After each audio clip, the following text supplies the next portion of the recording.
Jane Eyre by Charlotte Brontë. Chapter 32. I continued the labours of the village school as actively and faithfully as I could. It was truly hard work at first. Some time elapsed before, with all my efforts, I could comprehend my scholars and their nature. Wholly untaught, with faculties quite torpid, they seemed to me hopelessly dull, and at first sight all dull alike, but I soon found I was mistaken. There was a difference amongst them as amongst the educated, and when I got to know them, and they me, this difference rapidly developed itself. Their amazement at me, my language, my rules, and ways, once subsided, I found some of these heavy-looking, gaping rustics wake up into sharp-witted girls enough. Many showed themselves obliging, and amiable too, and I discovered amongst them not a few examples of natural politeness and innate self-respect, as well as of excellent capacity, that won both my good-will and my admiration. These soon took a pleasure in doing their work well, in keeping their persons neat, in learning their tasks regularly, in acquiring quiet and orderly manners. The rapidity of their progress, in some instances, was even surprising, and an honest and happy pride I took in it. Besides, I began personally to like some of the best girls, and they liked me. I had amongst my scholars several farmers' daughters, young women grown almost. These could already read, write, and sew, and to them I taught the elements of grammar, geography, history, and the finer kinds of needlework. I found estimable characters among them, characters desirous of information and disposed for improvement, with whom I passed many a pleasant evening hour in their own homes. Their parents then, the farmer and his wife, loaded me with attentions. There was an enjoyment in accepting their simple kindness, and in repaying it by a consideration, a scrupulous regard to their feelings, to which they were not, perhaps, at all times accustomed, and which both charmed and benefited them; because, while it elevated them in their own eyes, it made them emulous to merit the deferential treatment they received. I felt I became a favourite in the neighbourhood. Whenever I went out, I heard on all sides cordial salutations, and was welcomed with friendly smiles. To live amidst general regard, though it be but the regard of working people, is like sitting in sunshine, calm and sweet. Serene inward feelings bud and bloom under the ray. At this period of my life, my heart far oftener swelled with thankfulness than sank with dejection. And yet, reader, to tell you all, in the midst of this calm, this useful existence, after a day passed in honourable exertion amongst my scholars, an evening spent in drawing or reading contentedly alone, I used to rush into strange dreams at night, dreams many-coloured, agitated, full of the ideal, the stirring, the stormy; dreams where, amidst unusual scenes, charged with adventure, with agitating risk and romantic chance, I still again and again met Mr Rochester, always at some exciting crisis, and then the sense of being in his arms, hearing his voice, meeting his eye, touching his hand and cheek, loving him, being loved by him, the hope of passing a lifetime at his side, would be renewed, with all its first force and fire. Then I awoke. Then I recalled where I was, and how situated. Then I rose up on my curtainless bed, trembling and quivering, and then the still, dark night witnessed the convulsion of despair, and heard the burst of passion.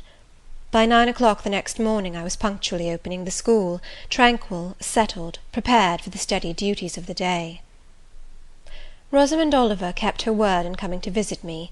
Her call at the school was generally made in the course of her morning ride. She would canter up to the door on her pony, followed by a mounted livery servant. Anything more exquisite than her appearance, in her purple habit, with her Amazon's cap of black velvet placed gracefully above the long curls that kissed her cheek and floated to her shoulders, can scarcely be imagined; and it was thus she would enter the rustic building, and glide through the dazzled ranks of the village children. She generally came at the hour when Mr Rivers was engaged in giving his daily catechizing lesson. Keenly, I fear, did the eye of the visitress pierce the young pastor's heart. A sort of instinct seemed to warn him of her entrance, even when he did not see it, and when he was looking quite away from the door, if she appeared at it, his cheek would glow, and his marble-seeming features, though they refused to relax, changed indescribably, and in their very quiescence became expressive of a repressed fervour, stronger than working muscle or darting glance could indicate. Of course, she knew her power. Indeed, he did not, because he could not conceal it from her. In spite of his Christian stoicism, when she went up and addressed him, and smiled gaily, encouragingly, even fondly in his face, his hand would tremble and his eye burn. He seemed to say, with his sad and resolute look, if he did not say it with his lips, "I love you, and I know you prefer me. It is not despair of success that keeps me dumb. If I offered my heart, I believe you would accept it. But that heart is already laid on a sacred altar, the fire is arranged round it. It will soon be no more than a sacrifice consumed." And then she would pout like a disappointed child. A pensive cloud would soften her radiant vivacity. She would withdraw her hand hastily from his, and turn in transient petulance from his aspect, at once so heroic and so martyr-like. St. John, no doubt, would have given the world to follow, recall, retain her, when she thus left him; but he would not give one chance of heaven, nor relinquished for the Elysium of her love one hope of the true eternal paradise. Besides, he could not bind all that he had in his nature, the rover, the aspirant, the poet, the priest, in the limits of a single passion. He could not, he would not, renounce his wild field of mission warfare for the parlours and the peace of Vale Hall. I learnt so much from himself in an inroad I once, despite his reserve, had the daring to make on his confidence. Miss Oliver already honoured me with frequent visits to my cottage. I had learnt her whole character, which was without mystery or disguise. She was coquettish, but not heartless; exacting, but not worthlessly selfish. She had been indulged from her birth, but was not absolutely spoiled. She was hasty, but good-humoured; vain, she could not help it when every glance in the class showed her such a flush of loveliness, but not affected; liberal-handed, innocent of the pride of wealth, ingenuous, sufficiently intelligent, gay, lively, and unthinking. She was very charming, in short, even to a cool observer of her own sex like me; but she was not profoundly interesting or thoroughly impressive. A very different sort of mind was hers from that, for instance, of the sisters of St. John. Still, I liked her almost as much as I liked my pupil Adele, except that, for a child whom we have watched over and taught, a closer affection is engendered than we can give an equally attractive adult acquaintance. She had taken an amiable caprice to me. She said I was like Mr. Rivers, only certainly, she allowed, not 1/10 so handsome, though I was a nice neat little soul enough, but he was an angel. I was, however, good, clever, composed, and firm, like him. I was a lusus naturae, she affirmed, as a village schoolmistress. She was sure my previous history, if known, would make a delightful romance.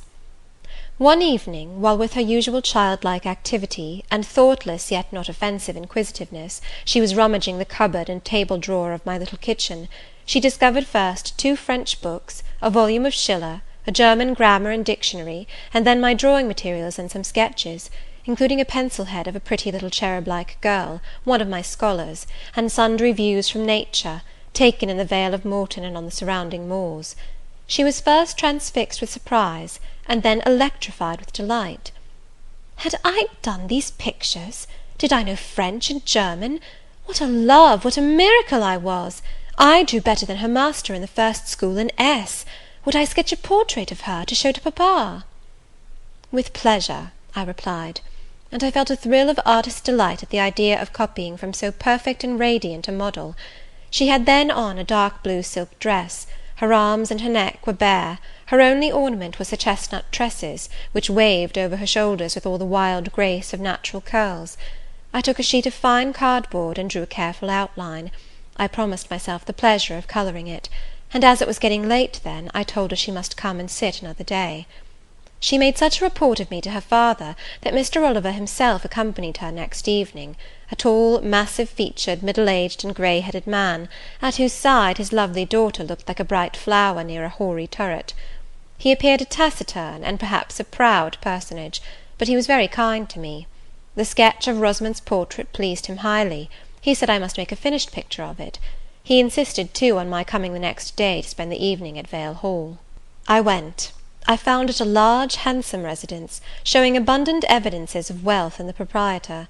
Rosamond was full of glee and pleasure all the time I stayed. Her father was affable, and when he entered into conversation with me after tea, he expressed in strong terms his approbation of what I had done in Morton School, and said he only feared, from what he saw and heard, I was too good for the place, and would soon quit it for one more suitable. "Indeed," cried Rosamond, "she is clever enough to be a governess in a high family, papa." I thought I would far rather be where I am than in any high family in the land.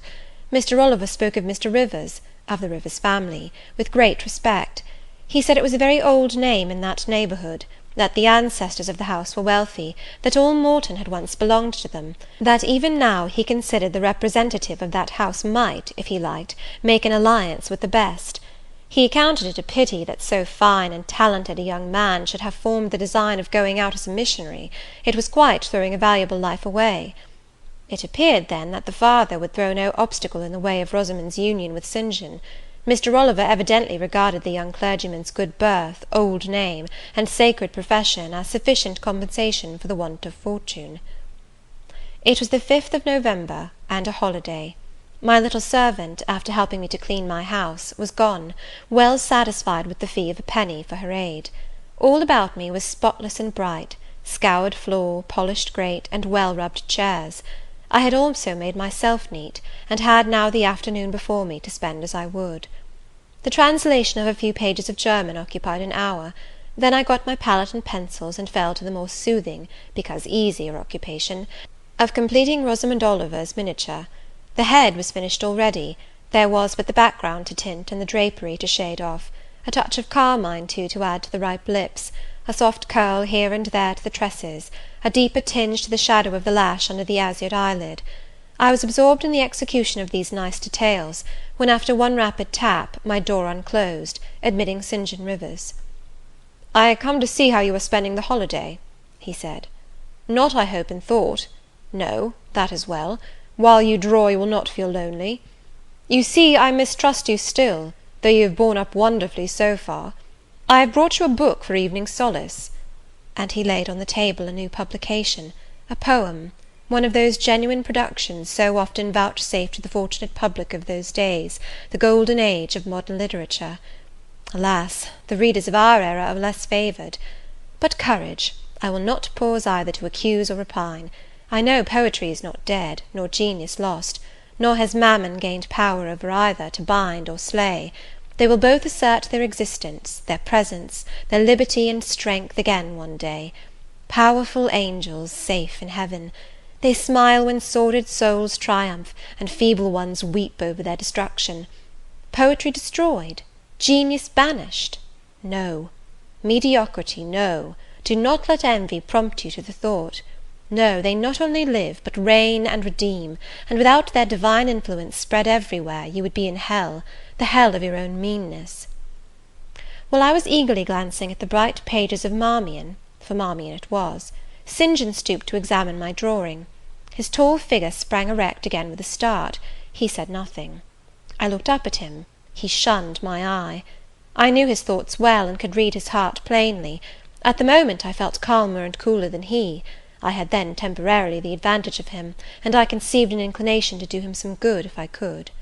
With all his firmness and self-control, thought I, he tasks himself too far, locks every feeling and pang within, expresses, confesses, imparts nothing. I am sure it would benefit him to talk a little about this sweet Rosamond, whom he thinks he ought not to marry. I will make him talk. I said first, "Take a chair, Mr. Rivers." But he answered, as he always did, that he could not stay. "Very well," I responded mentally, "stand, if you like, but you shall not go just yet. I am determined. Solitude is at least as bad for you as it is for me. I'll try if I cannot deliver the secret spring of your confidence, and find an aperture in that marble breast through which I can shed one drop of the balm of sympathy." "Is this portrait like?" I asked bluntly. "Like? Like whom? I did not observe it closely." "You did, Mr. Rivers." He almost started at my sudden and strange abruptness. He looked at me astonished. "Oh, that is nothing yet," I muttered within. "I don't mean to be baffled by a little stiffness on your part. I'm prepared to go to considerable lengths." I continued, "You observed it closely and distinctly, but I have no objection to your looking at it again." and I rose and placed it in his hand. "A well-executed picture," he said. "Very soft, clear colouring, very graceful and correct drawing." "Yes, yes, I know all that. But what of the resemblance? Who is it like?" Mastering some hesitation, he answered, "Miss Oliver, I presume?" "Of course. And now, sir, to reward you for the accurate guess, I will promise to paint you a careful and faithful duplicate of this very picture, provided you admit that the gift would be acceptable to you. I don't wish to throw away my time and trouble on an offering you would deem worthless." He continued to gaze at the picture. The longer he looked, the firmer he held it, the more he seemed to covet it. "It is like," he murmured. "The eye is well managed, the colour, light, expression are perfect. It smiles." "Would it comfort, or would it wound you to have a similar painting? Tell me that.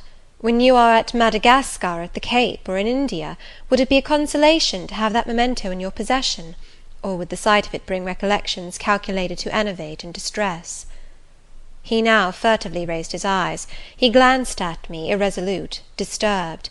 He again surveyed the picture. "That I should like to have it is certain.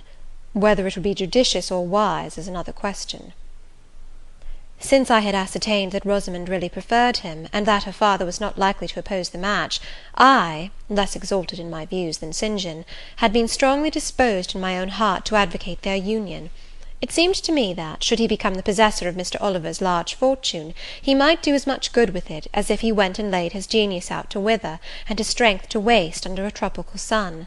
With this persuasion I now answered, "As far as I can see, it would be wiser and more judicious if you were to take to yourself the original at once." By this time he had sat down. He had laid the picture on the table before him, and with his brow supported on both hands, hung fondly over it. I discerned he was now neither angry nor shocked at my audacity. I saw even that to be thus frankly addressed on a subject he had deemed unapproachable, to hear it thus freely handled, was beginning to be felt by him as a new pleasure, an unhoped-for relief. Reserved people often really need the frank discussion of their sentiments and griefs more than the expansive. The sternest seeming stoic is human after all, and to burst with boldness and goodwill into the silent sea of their souls is often to confer on them the first of obligations. "She likes you, I am sure," said I, as I stood behind his chair, "and her father respects you. Moreover, she is a sweet girl. Rather thoughtless, but she would have sufficient thought for both yourself and her. You ought to marry her." "Does she like me?" he asked. "Certainly. Better than she likes any one else. She talks of you continually. There is no subject she enjoys so much or touches upon so often." "It is very pleasant to hear this," he said. "Very. Go on, for another quarter of an hour." And he actually took out his watch, and laid it upon the table to measure the time. "But where is the use of going on," I asked, "when you are probably preparing some iron blow of contradiction, or forging a fresh chain to fetter your heart?" "Don't imagine such hard things. Fancy me yielding and melting as I am doing. Human love rising like a freshly opened fountain in my mind, and overflowing with sweet inundation all the field I have so carefully and with such labour prepared, so assiduously sown with the seeds of good intentions, of self-denying plans. And now it is deluged with a nectarous flood, the young germs swamped, delicious poison cankering them. Now I see myself stretched on an ottoman in the drawing-room at Vale Hall, at my bride Rosamond Oliver's feet. She is talking to me with a sweet voice, gazing down on me with those eyes your skilful hand has copied so well, smiling at me with those coral lips. She is mine, I am hers. This present life and passing world suffice to me. Hush, say nothing. My heart is full of delight. My senses are entranced. Let the time I marked pass in peace." I humoured him.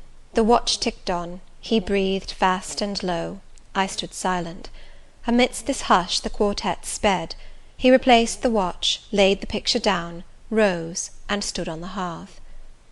"Now," said he, "that little space was given to delirium and delusion. I rested my temples on the breast of temptation, and put my neck voluntarily under her yoke of flowers. I tasted her cup. The pillow was burning. There is an asp in the garland. The wine has a bitter taste. Her promises are hollow, her offers false. I see and know all this." I gazed at him in wonder.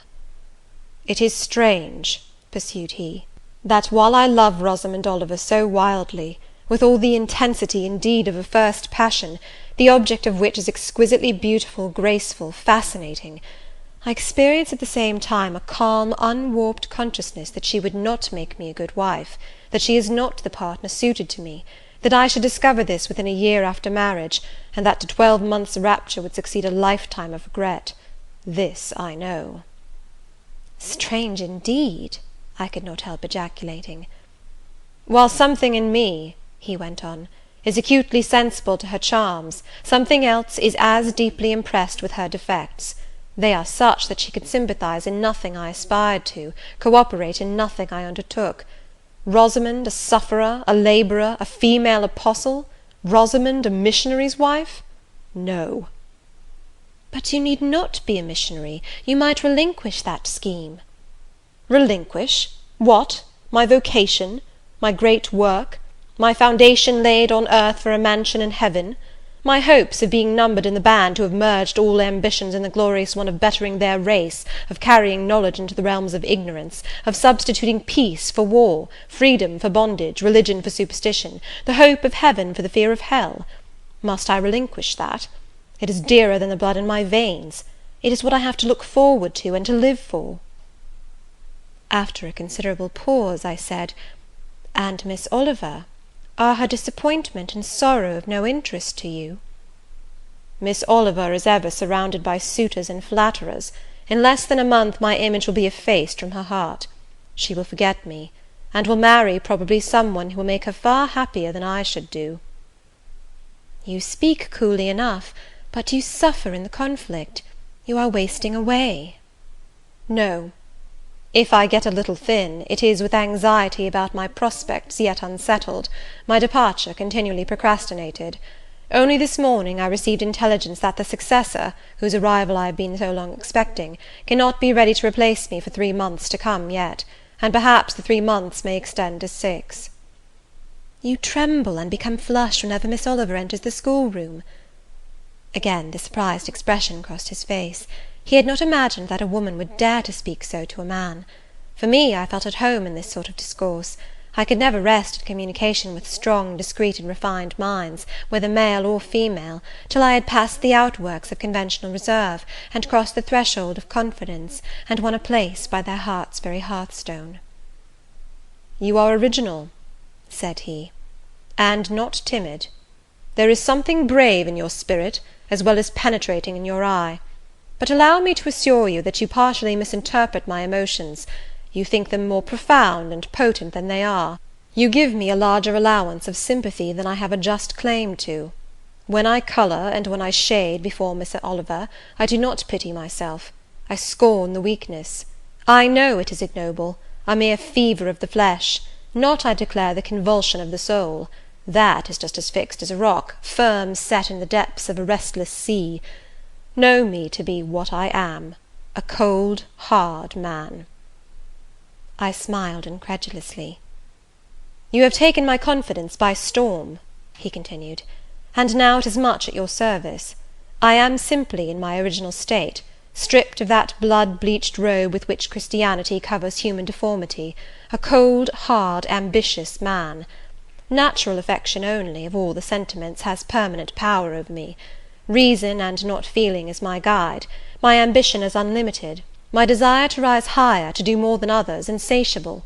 I honour endurance, perseverance, industry, talent, because these are the means by which men achieve great ends and mount to lofty eminence.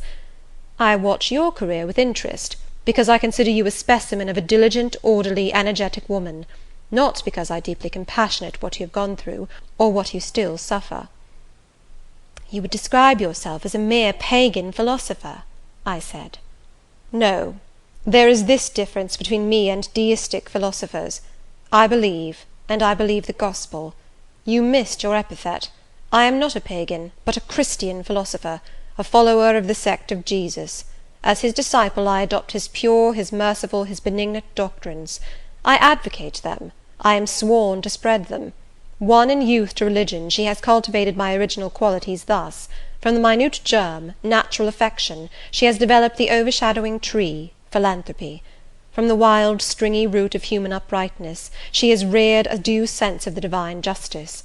Of the ambition to win power and renown for my wretched self, she has formed the ambition to spread my Master's kingdom, to achieve victories for the standard of the cross. So much has religion done for me, turning the original materials to the best account, pruning and training nature. But she could not eradicate nature, nor will it be eradicated till this mortal shall put on immortality." Having said this, he took his hat, which lay on the table beside my pallet. Once more he looked at the portrait. "She is lovely," he murmured. "She is well named the rose of the world indeed." "And may I not paint one like it for you?" "Cui bono? No." He drew over the picture the sheet of thin paper on which I was accustomed to rest my hand in painting, to prevent the cardboard from being sullied. What he suddenly saw on this blank paper, it was impossible for me to tell, but something had caught his eye. He took it up with a snatch, he looked at the edge, then shot a glance at me, inexpressibly peculiar, and quite incomprehensible, a glance that seemed to take and make note of every point in my shape, face, and dress, for it traversed all, quick, keen as lightning. His lips parted as if to speak, but he checked the coming sentence, whatever it was. "What is the matter?" I asked. "Nothing in the world," was the reply, and replacing the paper, I saw him dexterously tear a narrow slip from the margin. It disappeared in his glove, and with one hasty nod, and "Good afternoon," he vanished. "Well," I exclaimed, using an expression of the district, "that caps the globe, however." I, in my turn, scrutinized the paper, but saw nothing on it save a few dingy stains of paint where I had tried the tint in my pencil. I pondered the mystery a minute or two, but finding it insolvable, and being certain it could not be of much moment, I dismissed, and soon forgot it. Chapter 32.